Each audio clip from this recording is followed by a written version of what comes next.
Good morning, my cookie crumbs, and welcome back to another episode. I know, you can hear my car heater going. It's freezing. It's so cold. And I have arthritis in my fingers, so I'm trying to keep as warm as possible until I have to go into the office. Oh, my goodness. And yes, I have gloves. I have gloves, but they don't help much. Alright, guys. Here is the next episode. I will get back to doing Hell's Bells and Panther Tracks and Into the Shadows. I just wanted to get the first 2 episodes of Two Birds in a Cage out for you guys. So I also had to re-record this part because I wasn't too happy with it for some reason. But here we go. And Nosuke, what have I told you about trying to steal food? Behave yourself. And Nosuke pouted as he turned away from Tanjiro and continued to eat his own food. Zenitsu, please, you need to eat more vegetables. How do you plan on being a good slayer if you're not eating properly? Here, have some more peppers. Tanjiro, that's not very necessary, and... okay. I will eat my vegetables. Tanjiro could be scary when he wanted to be. And, well, Zenitsu didn't want to look at his scary, quote-unquote, mom face. The 3 were gathered at the Hashira headquarters for a quick lunch before their next mission. Tanjiro had been invited to visit, only Tanjiro, but the other 2 insisted. Inosuke felt like he had to protect Tanjiro from the hungry eyes of the Hashira. I don't see why we have to be here. You didn't have to come, Inosuke.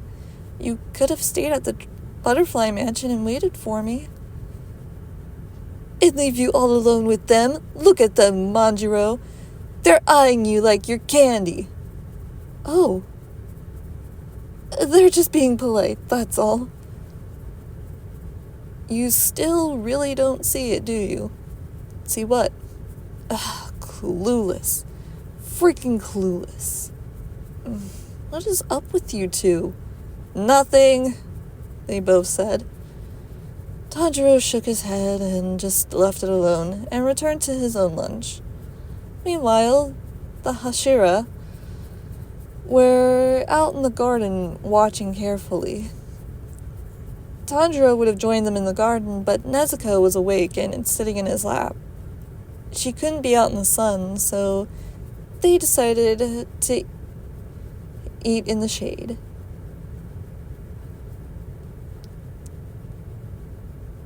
Suddenly, one of the Hashira decided to pop on up. Tanjiro, you're looking so cute today. Oh, thank you, Miss Mitsuri. Oh, please, just Mitsuri. You don't have to be so formal. And Nezuko, you're looking cute as ever. Come here, Nezu. Let me braid your hair. Nezuko brightened up at that, and with her tiny little 2-year-old body, she ran around the table as quickly as she could and jumped into the Love Hashira's arms. Oh, you are so just adorable. You and Tanjiro both. Oh, I could just squeeze you forever. Please don't, Zenitsu said with jealousy. Oh, do I sense a bit of jealousy and hostility? There's no need. It's not like... Oh, I now get it. You don't need to worry your little head, Zenitsu. I have a crush on another. Whether they know it or not. Oh? Who do you have a crush on? I'm sorry, that's not my business. It's okay. But I can't tell you, not just yet. Eventually. I see. All right, then. Are you having fun over there, Nezuko? Nezuko looked at her brother and nodded. She was having fun. She loved spending time with the Hashira like he did. Oh, sorry. I'll keep braiding. Well, I'll start braiding in a minute. We gotta brush your hair out first. Make sure there are no knots or tangles. How did you enjoy your lunch, Tanjiro? The butterfly, Hashira asked. Oh, it was very well. Thank you very much. And thank you again for the invitation. It was not a problem. We love spending time with you. You're very kind, all of you. My boy, come, join us for a moment. The flame Hashira called over. Oh, sure. Miss Missouri, I don't mind at all. You go ahead. I'll take care of Nezuko. Hi, everybody. How's it going? Sit. Join us. We were just simply talking, that's all. Hello, pretty boy, the sound Hashira said. You are looking exceptionally beautiful today. Oh, thank you very much. I think I just look as normal as I usually do. Nonsense. You look very flamboyant as usual. Oh, well, thank you very much.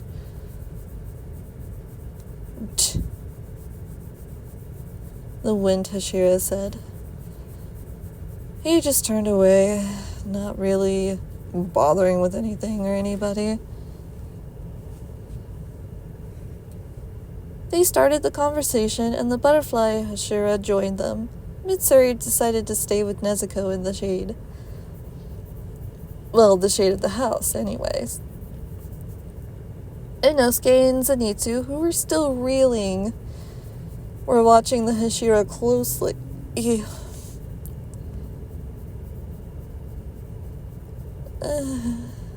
Don't mind those two. I'm not sure what's gotten into them. Tanjiro said, I apologize for their behavior. Don't apologize. Yes, don't apologize for them. Anyways, back to what we were saying. Yes. Wait, what were we saying? The Miss Hashira asked. Yeah, distracted as usual. Not very flamboyant of you, you know. Neither is that thing on your head. Excuse me? Your nails are pretty ugly, too. How dare you? Gentlemen, please, let's not fight. Huh? What is it, Tanjiro? Yes, what's the matter? Do you sense something? I smell something. Yes, I smell something. It doesn't... What do you smell? Is it a demon? No, demons have a very particular scent. This doesn't smell like a demon.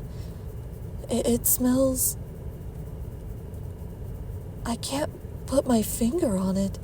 It's different, though. Look there! Tanjiro pointed. There stood a figure. The Hashira, along with Tanjiro, stood up, swords in hand, ready to go. My. So this is the Demon Slayer Corps I've heard so much about. And there you are.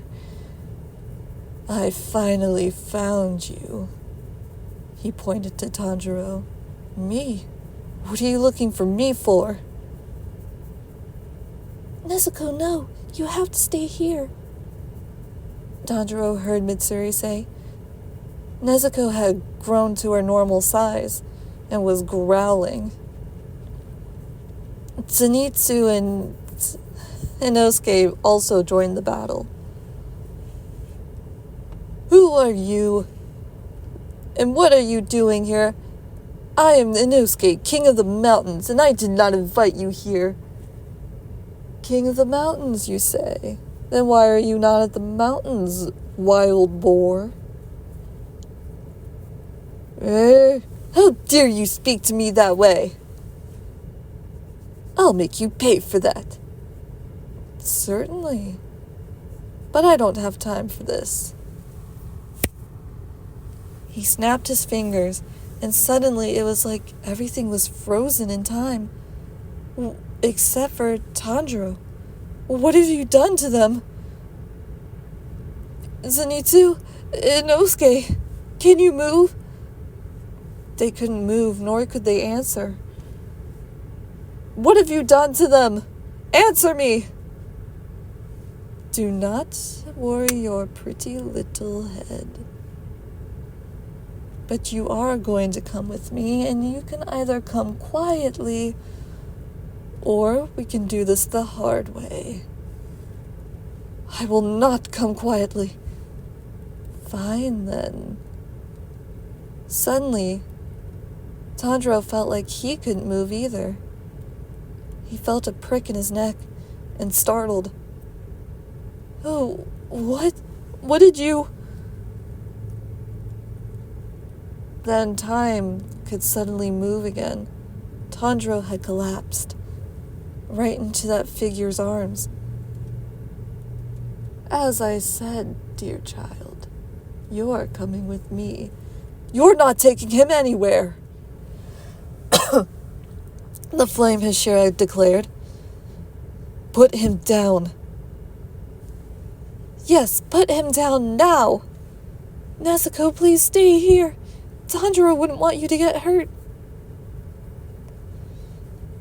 Give us back Gunpachiro. Goodbye, Demon Slayer Corps, and thank you for my prize. Not so fast. Before they could attack, he vanished, taking Tanjiro with him.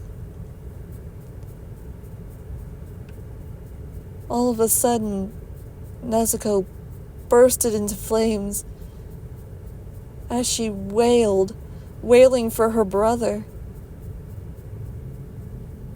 The flame stopped, and she fell to her knees.